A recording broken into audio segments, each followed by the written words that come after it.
Every student is unique. Every student learns differently, and every student matters. This is Idea Exchange, the Future of K-12 Education series, brought to you by McMillan Paston Smith Architecture. What do you think of when you hear the words equity, equality of outcome, diversity, access, mobility? We're hearing these topics more and more in politics, social settings, and the workplace. What does equity mean in an educational context? How are issues of equity dealt with in public education? Today, I'm joined again by Dr. Russell Booker, a former superintendent of education for Spartanburg School District 7 and the current CEO of One Acorn, an advocacy group promoting better outcomes in communities. Dr. Booker, thank you again for joining us. Thank you, Ben. Glad to be here. And what great questions you posed as we were kicking this off. Do you want me to try to address some of those? Or? Absolutely. Start to address those straight away. So one of the things you asked was, what do you think about when you hear those words, equity and equality and diversity? A lot of those words we're hearing now. And for me, the first thing I think about when I hear those words is I wish I knew early on in my career what I know now. There's so much talk about equity and diversity, and we really weren't having those conversations when I started off in education in the early 1990s. I had no idea about concepts of economic and social mobility, much less of the role that I could play as a teacher and as an administrator, helping my students realize some of that. So we do hear those words often, as you mentioned, and you talked about the social and the political context in which we're hearing those words now. I think that's so true. And I don't think today we can separate the social from the political because, things have become so polarizing these days. And I hate that. But at the same time, Ben, I don't think we can have conversations around equity without talking about concepts that associate with race as well, because it plays such a key role, within the context of equitable outcomes. Well, I think maybe one of the places to start is it can mean a lot of different things. Yes. So what does equity really mean in an educational context in that definition standpoint? Because I think if we start there, we can start to unravel how it affects positively the educational outcomes that we're all desiring. Yeah. So I'll tell you what equity is not. It's not equality. It's not giving everybody the same thing. At the simplest definition level, equity is making sure that people have access to opportunities. Looking at that from an educational vantage point, at a simple level, it means that children in classrooms or schools and districts, communities, and even states have what they need to provide opportunities for access for the children they're serving, cradle through career. At a more complex level, within the context of education, it means that barriers that have hindered that access to opportunity should be removed. And identifying those barriers and putting systems and practices in place to allow that access is where I think the work really comes in. And I think probably as you're thinking about this too, is that we all know that every even individual student learns differently, is unique in some different way. So as we think about that definition and providing access to programs and services, what are those programs and services that all students need to succeed? How do we bring them all up? Yeah. Well, I'll tell you, I've grown over the years. I've matured over these last 29, 30 years as well. I understand the complexities of children. I understand the complexities of families. But one thing, you talked about that unique child, one thing that's remained consistent with me has been, my belief in the innate ability and giftedness of every child. I would hope if you were to ever go back and talk to students who I worked with along the years, whether I taught them or was their counselor or an administrator, that they would say Mr. Booker or Coach Booker or Dr. Booker, it depends on that time period, that they would say, he really cared about me. And I think that really is the first step as we talk about equity. But I've also learned over the years the impact that the environment has on our children, Ben. And I've come to understand, the power, even as an administrator, of restorative practices when dealing with children as opposed to punitive practices that I was, guilty of as a principal. I've come to know now that things like social capital and human capital and financial capital are essential in a child's life and in giving them the opportunities they need moving forward. So, we'll get into some of the specifics around this, but I think it really begins with the belief that every child, as you mentioned, is unique and gifted, and that we can't treat them all the same. Well, I want to touch on something that you said earlier as far as equity goes. Equity is not equality, and that's intentional from an educational standpoint. Some would say it's easier to often provide the same support to every student when you're looking at organizationally a school or a district. But I think what you've argued in your work as a superintendent and certainly as your work as an advocate is that's not necessarily true. Can you unpack that maybe a little bit for us, arguing against that same level of support for every single person? Yeah, and I've had to grow in that. I can remember stepping into my first principalship. I was 27 years old. And walking into that school, one of the things I said I'm going to do is make sure that I establish structures and discipline in this school. And I can remember having a conversation with a parent. And she asked me the question because, I was taking a hard line with her child. And she said, "Do you have children?" And I was offended. So of course, my retort was, "Yeah, I've got 500 of them that I worry about every day." 3 years later, I had a child, and I have 2 children now. And I wish I could remember who that parent was. I wish I could go back to her and say, "You know what, I owe you an apology because you're right." We would never, and you have more than one child. Sure, I do. And I think if you ever talk to a parent who has 2 or more children, they'll tell you they are all so very different. And just imagine if we said we're going to treat them the same way, give them the same thing, that would be to the detriment of those children. It's no different in our schools. So, becoming a parent has helped me really to become empathetic to the fact that all of our children are different. And we can't, whether it's in a classroom, treat them all the same way. Now, I'm not saying equality is a bad word at all. There needs to be a level of equality. But we have to understand that our schools, our programs, and our services should be treated the same way, making sure the children are getting what they need. Well, that's a really good point. And yes, as a parent, you can definitely see the differences from one child to another. That's a great way to think about it, even in a larger organization like a school or even a school district, because those families come from different places. Those families come from different backgrounds, different geographies. How does that really impact how you look at equity in a school system? So I think it's critical. We're having a lot of conversations these days around race, as we should. But when we look at equity, let's look at it from a gender vantage point. Males and females. There are differences there in terms of the cultures in which students come from. We need to be able to take those things into account as we're teaching our children. That's why culturally relevant teaching, culturally relevant pedagogy is so important. A socioeconomic status plays a role in the experiences that children come to us with. Your and my children are coming to school with some things that other children may not be coming, some capital, some resources, some advantages.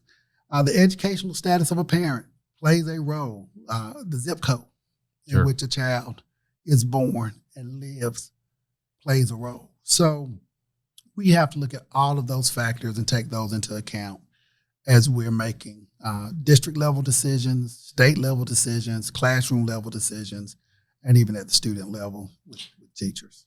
And a lot of those decisions have to do with the type of education, the programs offered, but I think it extends, and tell me if I'm wrong here, I think it extends to even what you look at from a building improvement standpoint, because over the last probably anywhere from last year to 50 years ago, a school district can have those types of buildings within their organization. So it may even filter into that level of discussion too. Absolutely. So one of the things, how does that equity play into informing school improvement plans? Because I think as we kind of look forward into school district work, when you're trying to either improve a school or build a new school, equity certainly needs to be one of those factors in there. But how does it apply? Well, first of all, you can tell a lot about a community's priorities by driving through and looking at the environment of the schools. Here in South Carolina, we've had documentaries done on school facilities. Think about the documentary that Bud Ferrillo did with the I-95 corridor. Right.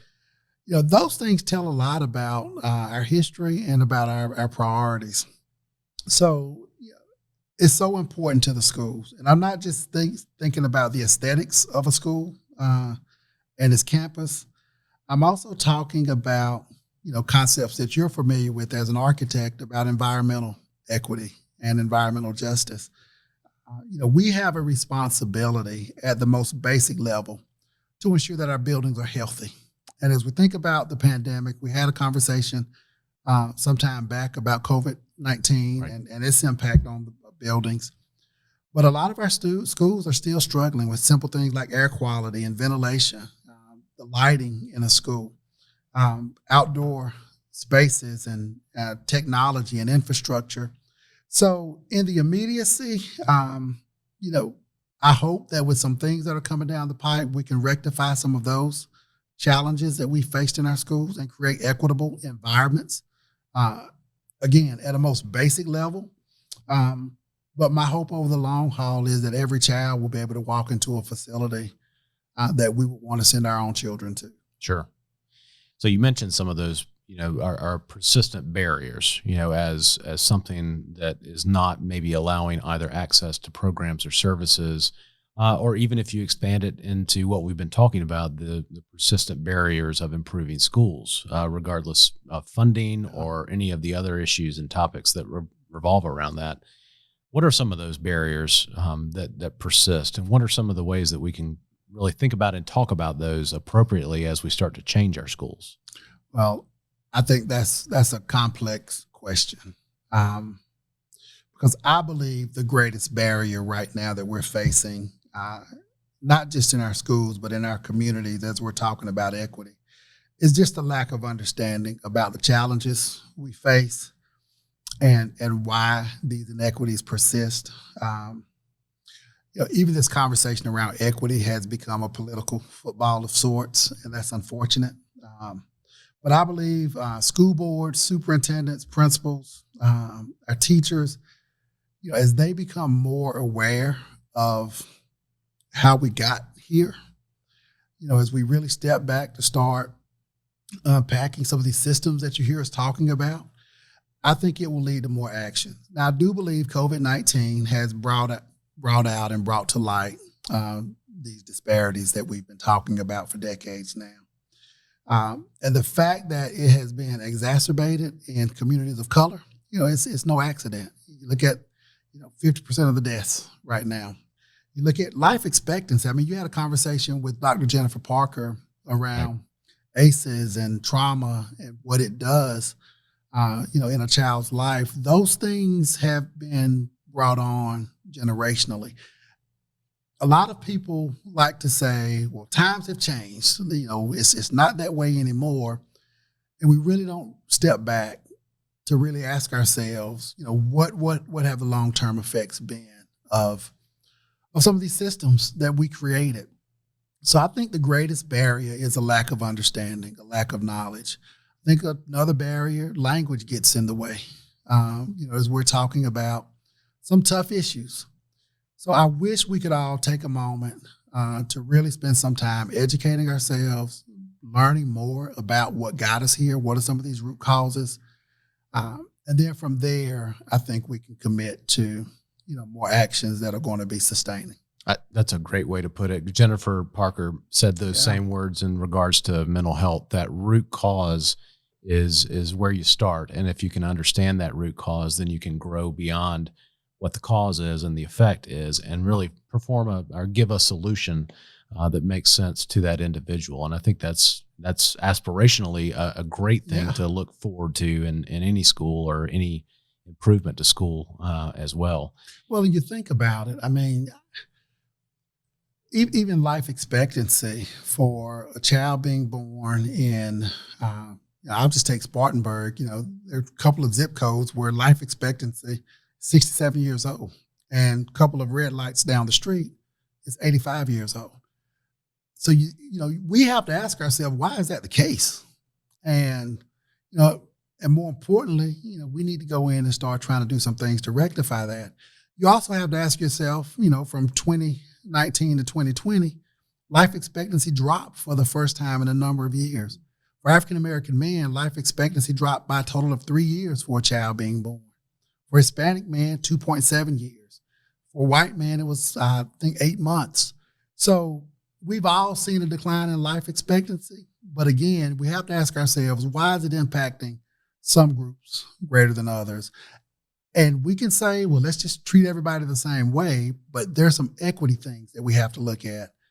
And again, for me, it's a heart matter. When I first saw that data on life expectancy, that resonated with me more than any piece of data that I've ever seen. Because you think about what can happen between those 17 years that I just mentioned in a child's life. That's something that we should all care about. Oh, absolutely. So that gets us back to that persistent barrier and the challenges that you mentioned, unraveling that very complicated and complex question. Really, it starts to really need the attention of those challenges, and those challenges are multifaceted as well. Yes, very much so. Funding, the physical challenges of schools, the location and the background and the demographics of a changing school district. Where do you start, Dr. Booker? Where do you start in kind of unraveling those challenges? Yeah. Well, you certainly can't change 400 years in a few years. But there are things that can take place right now. Even as a school superintendent, there were some priorities that I had that, working with the board that got it, we put in place. So early learning, the data tells us, the time a child is born, those first 3 or 4 years is one of the most important periods in a child's life. 90% of the brain development takes place there. So I can remember making a decision as a former superintendent that we were going to take a school and we were going to convert it to an early learning center. We were going to serve children as early as 3 years old. We were going to put a health clinic in this school. We were going to put adult education into this school. And we were going to put early Head Start into this school. So there were cribs in this school. So, that was a priority for us because we saw the need to make sure we were addressing the whole child. Now, I could have had people saying, well, you're not doing that in our schools on this side of town, but I was in a district that recognized this was a priority. That was equity.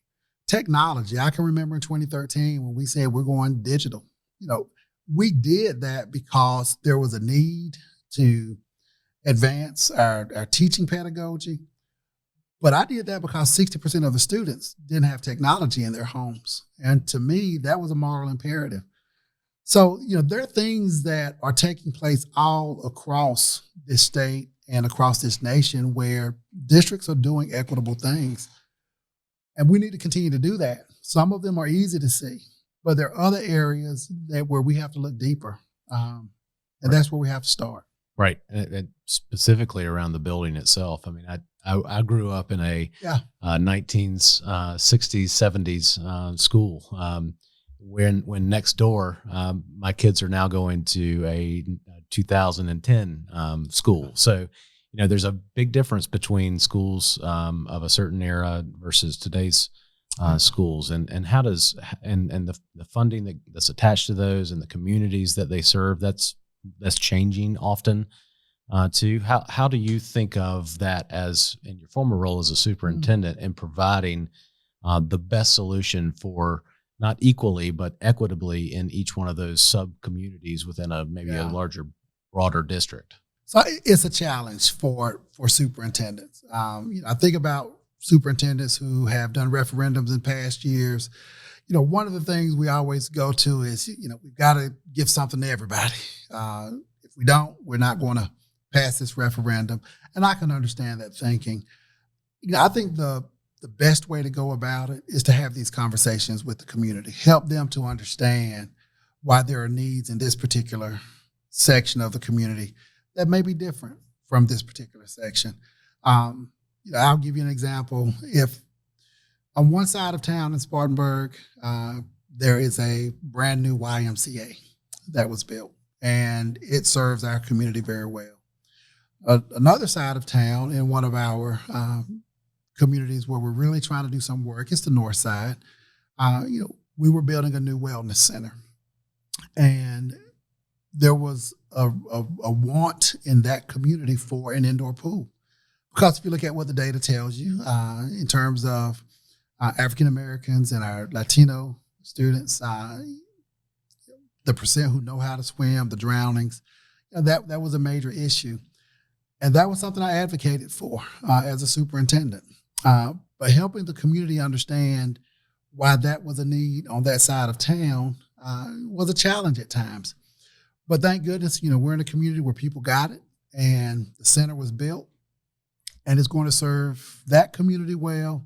So I think that is a big part of equity, is helping people understand that not everyone needs the same thing. And quite frankly, when you're doing things equally, you tend to waste resources. So we need to put the resources where they are, and it's going to vary from community to community and from school to school.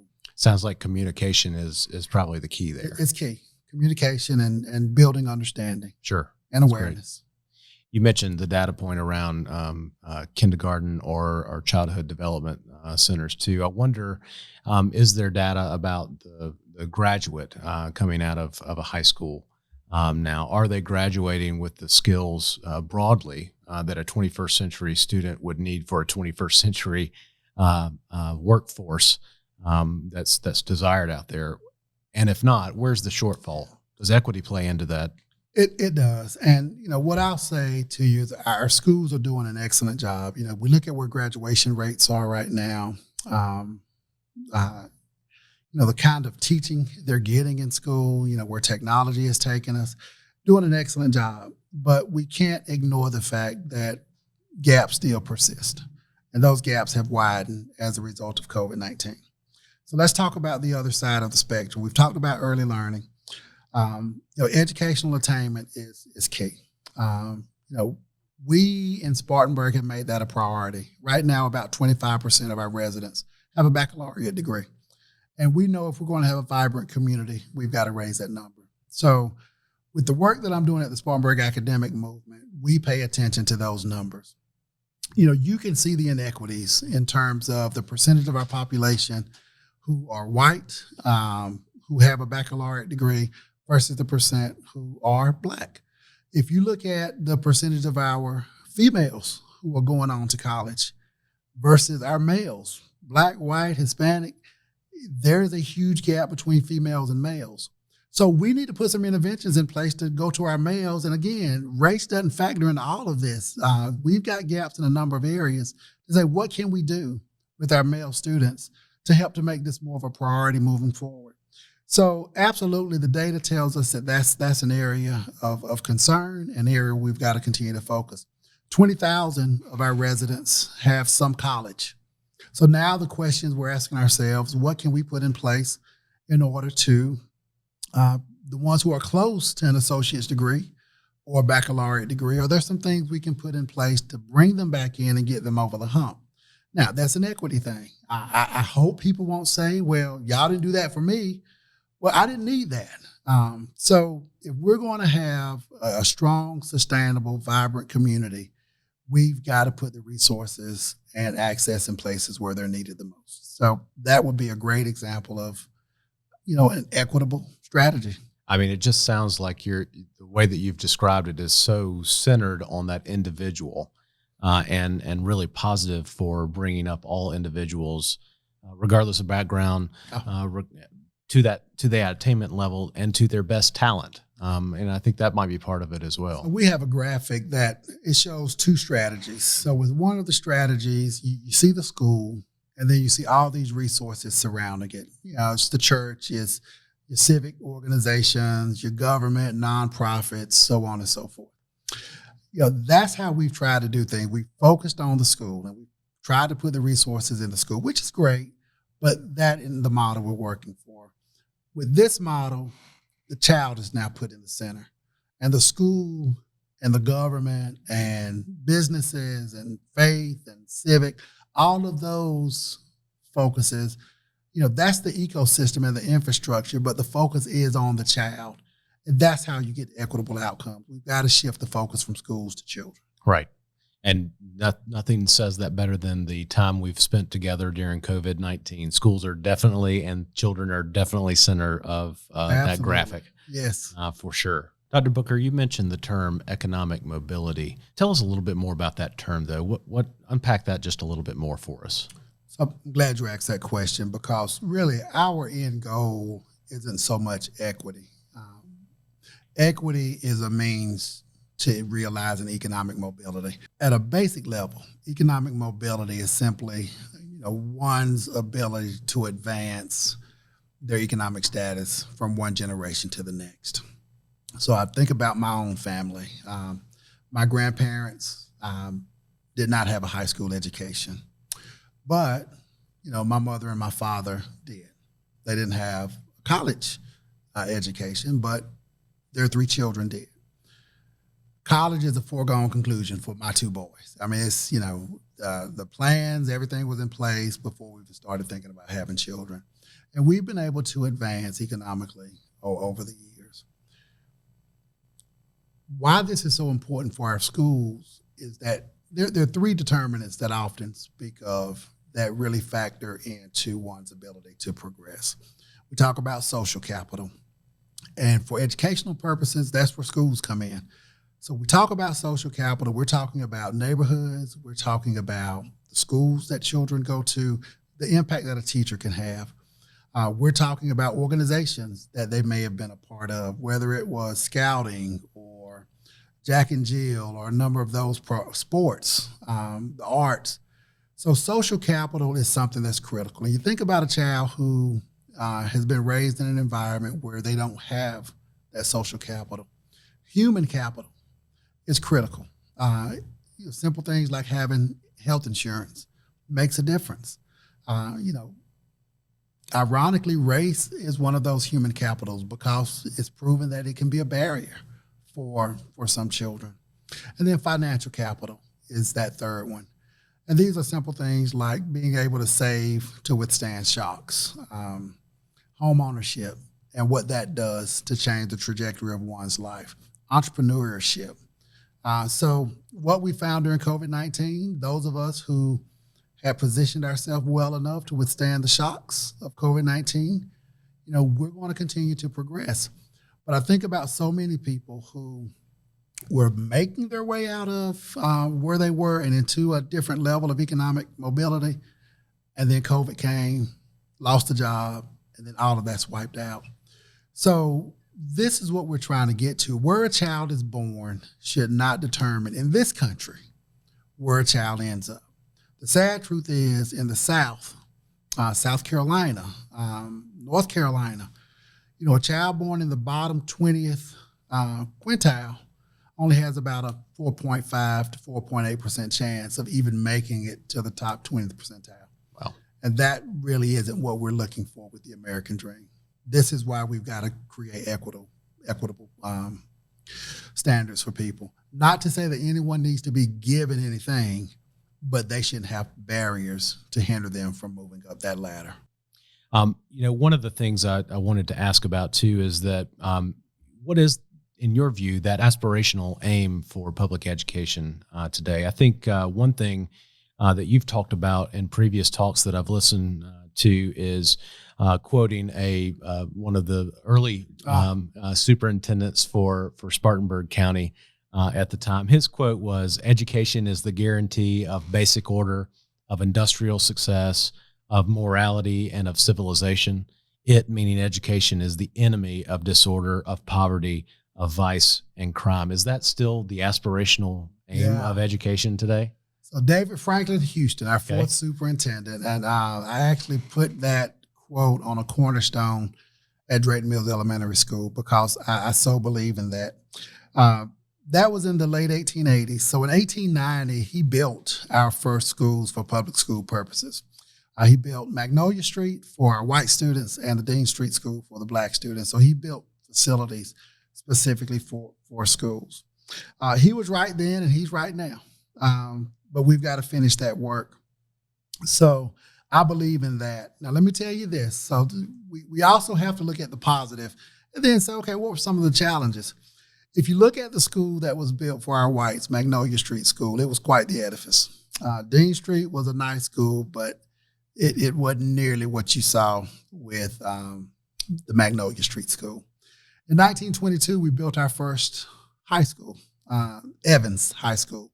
That building still stands today. In fact, Spartanburg Community College has moved its downtown campus into that building.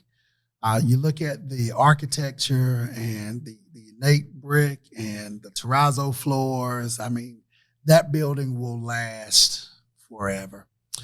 In 1938, we built our first high school for blacks in District 7, Carver High School. Wasn't built nearly to the same level. So we have done, I think, a good job in saying, we need to give everybody what they need. But we have to be truthful about those areas where, some groups were advantaged more than others. And I think those are the hard conversations that people don't want to have. You hear people talking about things like systemic racism. And, even as a superintendent, as we're having these conversations, I can remember people saying, Russell, there's systemic racism in education. And I was so offended because as a superintendent, that's my system. So I don't see it. But I'll tell you, what I've come to learn is they're not saying that you have a system full of racists. What they have been saying is that race has played a role in building the systems in which we still operate today. If you look at housing, if you look at education, if you look at the criminal justice system, if we're honest, we know that race has factored into some of those policies. So the challenge now is to have some honest conversations about that being, and then say, how can we really come together and start to unravel some of those things? So David Franklin Houston, who was one of my heroes, he went on to serve as the president of Texas University, Texas A&M, Washington University. He was our Secretary of Agriculture, our Secretary of the Treasury. So he got it. He saw the importance of education, and he did try to do things to make sure that all of our children had what they needed. But that work still remains, and we've got a lot to do. Well, it still remains. You're absolutely right. There's a lot of work to be done just on simple things like the building footprint and the mechanical systems and the space. That space that was created 100 years ago versus 50 years ago versus today is different and different on purpose. And so we do need to think about that as we look at our buildings. It goes to show you what architecture can do. You walk into that Evans building today, it's one of my favorite facilities, educational facilities. And wow, we need to continue to do that. Absolutely. That's great. You talked a little bit more about environmental equity. I know you've been looking at that more specifically for some of your work. Are there resources that you want to share that if others want to look at that side of it as well and go more deeply into that topic? Yeah. So, I didn't bring specific resources today, but, I've attended conferences now on environmental equity. There are tons of resources out there. Your organization, AIA, has a plethora of resources out there about environmental equity. So it is a conversation that's been going on for a number of years now. Water quality. I think about what was going on in Flint, Michigan. Sure. That's environmental equity. I wasn't looking at it that way, during that time period. But as I'm trying to learn more about equity in the environment and the built environment, it certainly plays a role. And if people are interested, whether it's environmental equity, educational equity, you name it, there's more information out there than you can find. And I would just encourage people to go and look and have that curiosity. Right. And I think that's a great word to end on, is curiosity. And I think if we start there, we can accomplish a lot of things together. Thank you so much for joining us today. Well, thank you. And thank y'all for hosting such a tough conversation today. Idea Exchange, the Future of K-12 Education podcast series, is brought to you by McMillan Paston Smith. The K-12 studio at McMillan Paston Smith is focused on helping schools prepare future-ready students. Have a question for me or a topic you'd like to address? Please complete the contact form listed in the episode description. Thanks for tuning in to Idea Exchange, the Future of K-12 Education series. This series is recorded at Bramble Jam Studios in Greenville, South Carolina. Remember to subscribe so you don't miss our next episode.